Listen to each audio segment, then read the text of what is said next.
What's up, everybody? We are back with a follow-up video to my meta formations tactical breakdown of the 4-2-3-1 narrow, which coincides with this formation here, the 4-4-1-1, as well as the 4-4-1-1 midfield, which the only difference is this one has a striker, that one has a cam, and also the 4-2-3-1 wide.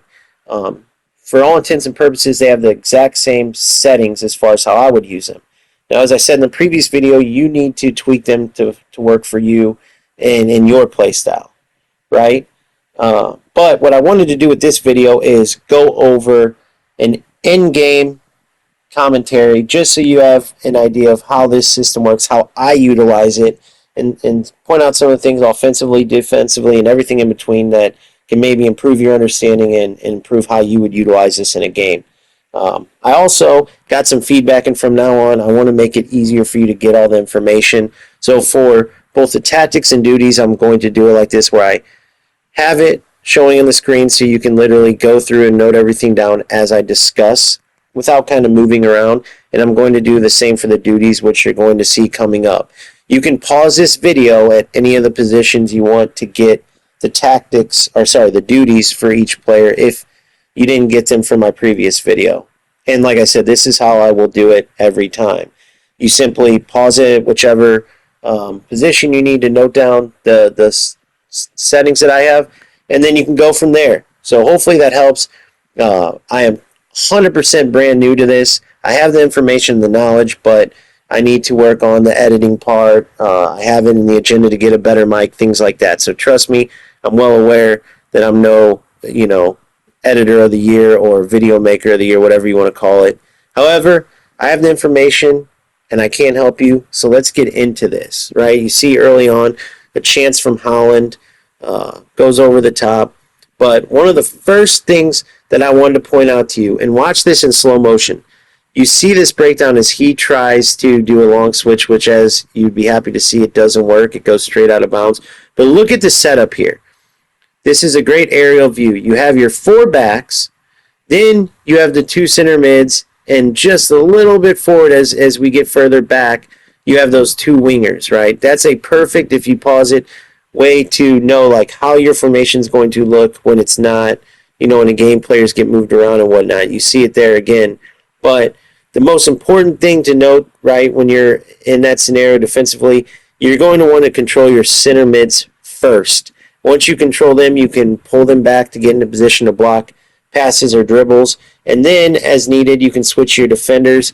Don't be afraid to switch to your center backs. You've seen there, I stepped with my center back. First using AI, right, as I marked another passing angle. And then when I saw that I could commit and win the ball, I switched to my center back and won it. You see here the first goal. I wanted to go in slow motion to show you how it worked. Worked it out from out wide. Messi to Holland. I called him to me to receive it. He did a first-time fake shot. Got a bit lucky, right? My shot got blocked, but then I was able to get the bounce and was able to score. But luck comes with playing good, right? And it was just a simple ball from Messi into Holland, but that little movement of calling Holland 2 with the L1, just that little bit of space I created allowed him to do a fake shot, turn, and be at an angle with enough space to shoot the ball. What I wanted to show you here is the pressure that I put defensively. It starts with my attackers. I don't just let my opponent get a freebie into my half of the field. And part of that's that pressure on heavy touch. They'd be have more of a pressing mentality about them if I went pressure after possession loss, which I do for my most attacking. But I don't like how the players leave their positioning a little too much in pressure after possession loss. That's only for certain situations. But on pressure on heavy touch, it puts them just in the right position as far as I'm concerned, a little bit better than balance, to where when I manually switch to them like I did here, I have a better chance based on their starting point to go and win the ball, to switch to them and put further pressure on myself. And what will happen then is, one, your opponent can't get the ball going to create an attack, and you'll get more attacks out of it. So it's almost like the best defense is offense thing. So what I want you to note down there is, don't just let your opponents buy into your half of the field. Start defending right away with your attacking players, and many times you'll be rewarded for it. Now, when you see what I did there, I squeezed the ball to the wing. I didn't make as good of a decision after that, but all I did there was make sure he didn't have a pass into the middle. And then once I saw that he didn't have many options, that's when I can take a little more chances at getting in there and winning with a tackle. You don't just want to run straight in to win the ball right away because it will give your opponent a chance to do a simple move and blow by you. Just contain them and then set up a perfect chance for you to then make a tackle, which, to be honest, my opponent did a fairly good job. I have to work on that with this post patch, the ball getting stuck under my feet sometimes, right? But I wanted to show you these options here, right? Look at this. I could have easily trailed it back to my wingback, who now is under support the attack and will push up a little more. Because they fix it so the wingbacks aren't running rampant to where you had to put don't cross the half field line. Now you can put them under support attack, and you'll see there you have them as an option. I probably should have even played it to them there initially, but I didn't. I was able to kind of get out of a little bit of a mistake I made, and this is how I ended up going forward with the attack. The other thing I want to show you here is this is where those center midfielders, even though it was a bad pass by Camavinga, even though they're not part of the attack all the way up, they're not going to get chances, they do serve an integral part as just being there to kind of recycle the attack, and then you can get in these situations where a little bit better dribbling. I was about one move off from being able to finesse it with Messi, which from that angle is almost for sure a goal. That pass was not supposed to go past Messi there, but I overpowered it, and that so it was the right call by the game. I overpowered the pass. It went to Son instead of Messi, and I lost the ball. Here's another good view of how the defense looks. And if you notice, I shouldn't have switched away from my closest center mid there. What I was trying to do is block where I anticipated the opponent going, and instead I ended up giving him a way to dribble in and take a finesse shot. And a better shot there could have been a goal. So you just got to be very careful defensively. Be patient. Make sure your player switching is correct and your use of the AI assistance is correct. Like in this example here, you can see the opponent cut back. I have the angle covered so we can't get into that finesse shot, and I'm also using my AI assistance to put pressure on him from the outside. It forces him to move the ball into the middle, and watch what I do here. I switch to Camavinga, one of my central midfielders, right? And then when I notice that he's going to pass to a striker, right, because it's too tempting, I anticipated that correctly, and as, not even after the ball came, but as the ball's coming to that striker, I pulled my center back Van de Ven up with my AI assist, and he won the tackle. You have to be able to do that. You cannot just be passive with your center backs because you're taking away a huge skill set that they have because they're so good at tackling. So you don't want to go diving in and just giving them easy chances, obviously, as you see it here again in regular motion. You don't want to just go diving in with those center backs, but in positions like this, make sure that you are utilizing them either directly to win a tackle or with your AI assistance, right? Don't just let them come at you and keep moving your center backs back. That wouldn't be good defense. You will end up conceding a lot. So, moving on though, I want you to see in the attack, look at that diamond right there. It's brilliant. They have to worry about me either passing to Son or Holland there, and in a split second, that's tough. You see here the flick on headers still work.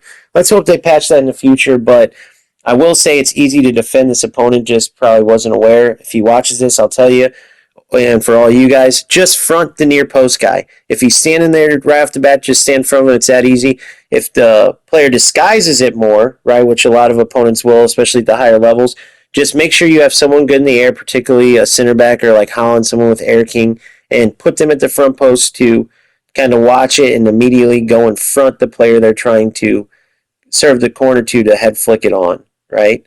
You see there, wasn't able to get in front of the attacker in time, which is why you have to be ahead of your opponent. You have to anticipate. You can't be reactive. You have to be proactive with player switching and getting the proper defenders in the way, because if not, your opponent will get just enough space to get a chance like they did there. Here you see a little bit of dribbling from Mbappe. The move was delayed. I was in for the perfect finesse shot, but the movement was delayed. What it led to was having to get a little bit lucky, lost the ball and won it back. Just kept fighting and ended up leading to a Holland finesse that hit the crossbar. And that was halftime. You can pause it if you want to see the stats there, but a pretty dominant half from myself. Still only 2-0. One goal gets my opponent back into the game. So You need to try to be ruthless and close this down because, as you'll see in a little bit, my opponent does end up getting a goal. It wasn't a bad goal either. He put a little bit more attacking or pressure tactics or a combination of those on. And even though I still dominated and controlled the whole second half, you'll see here in a bit he was able to get a goal, and we'll break down, kind of what happened on how he got that goal, right? So you see defensively here, nothing wrong so far. I ended up winning. He got desperate and just kind of served a Hail Mary cross. Van Dijk easily wins it, fouls me probably in frustration, and just nothing dumb, nice and simple. Pass, making sure I play to a player that's going to get the ball. It's another thing on free kicks. Don't rush your free kicks and end up losing possession. Take your time, see where the opponent's trying to block, and find an open player so you can go from there and get an attack, right? You see here again, you see the shape. You got the four backs, the two center mids constantly switching. And then Holland fronts one of the midfielders that they tried to trail to. I win the ball. Another tackle from my opponent in frustration. You see the mistake there. That was supposed to be a head flick, actually out wide to Dumfries. Fortunately, it didn't cost me, but those kind of mistakes can cost you. So try to make sure that you get your right angles down when you're pushing a certain direction to pass. You don't want to do what I just did there, even though it didn't cost me yet. Now, watch this. Look at this settings. Look at the setup here. This is where having the wing back be able to be on support the attack instead of don't cross halfway line, because they made sure they fixed the positioning so the wing back's not running out of control. You see Dumfries was pushed up helping the attack, actually gave me a good passing option, but then recovered. It wasn't like that before the patch. So if you had a bad experience using anything but don't go over the halfway line as far as the settings go or duties go for the wingbacks, trust me, it's changed now. So use support the attack. You can still use don't go over the halfway line if it works for you, but support the attack will push your wingbacks a little forward and offer you that outlet pass if you need it, which does come in handy. So I do want you to note that down as we move forward. And quickly moving away from specific to the formation conversation, I want to just say, if you're watching this game, take from it that there's not just this huge difference that separates me, where I'm one of the top ranked players in the world. I have a very good record, a lot of win streaks in a row, whereas a lot of other players can't consistently win. They're not high ranked, and if you're asking yourself, like I used to do, like what does it take for me to get to those high ranks and to have those consistent win streaks that these other top players have? Because when I watch the best players, let's say I'll give an example like Tex, for example, on EAFC, and I would watch one of his games and see some of the things he did. It's not like you're watching going, oh my goodness, I'll never be able to do that, as you see my opponent scoring me there, right? I mean, a couple lucky bounces in there, but at the end of the day, he made a good pass, good touch, finish. And that's going to happen. I would say what separates, let's say, a diamond player from a top-ranked Premier League player or a low, barely in Premier League, close to relegation Premier player from like the top 10 in the world player, right? And it's just simply doing better defense, limiting chances your opponent gets, and doing better offensively, creating more chances than an average player would create. It's as simple as that. The mistakes and stuff are still going to happen. You're not going to score every attack. You're not going to keep the ball in your net all the time. It's just a matter of being the most consistent every game, doing the most right things. Many of you might go into a game and let's say lose 5-0 and think, oh, I'll never, that player is so much better than me. And it could be just one or two little things that you're doing consistently wrong that if you fix, now it's the next time you play, it's a competitive game as opposed to the 5-0 drubbing that it was. So as you're watching me or anybody that you follow, if your goal is to improve and find areas that you can improve, just try to watch the little details and notice that there's plenty of mistakes. So definitely don't get discouraged if you're making mistakes during a game and just think, oh, I just can't do it. No, everyone makes mistakes. No one's playing perfect. It's just probably the small details that you're getting wrong, and also just some of the things that you might do good a few times a game. You have to be consistently doing those things good. So the other part of it is just how much time you're willing to put in. But if you're willing to put in enough time, like I'll tell you, I work full time. It's not like this is my full-time job. That would be the dream, right? But after work, aside from some of the coaching I do, having kids in the game as well, I put my time into this game. This is my number one hobby, and I literally approach it no different than I would approach when I played. the same type of commitment, putting everything into it. As far as American soccer goes, I played at the highest level next to MLS. So I know what it takes to play at the highest level, compete at the highest level, and that's how I approach this game. So make sure you have that mindset if you want to improve, right? And if you want to continue advancing in this game. And there's no reason why you can't. So don't think that like it's just no way that you're just way below certain players. Even if some of this information you need to seek out because you can't do it yourself, it's no different than where I started out. I started out by watching certain content creators, and then I would just plug that in and see what they were saying made sense. And then as I went forward, I started understanding it better, implementing it better in games. And as I was doing this, I was climbing the ranks. And then eventually I got to the point where I could watch and play a game and see what the meta was, and then create my own version of how to attack this meta based on my play style.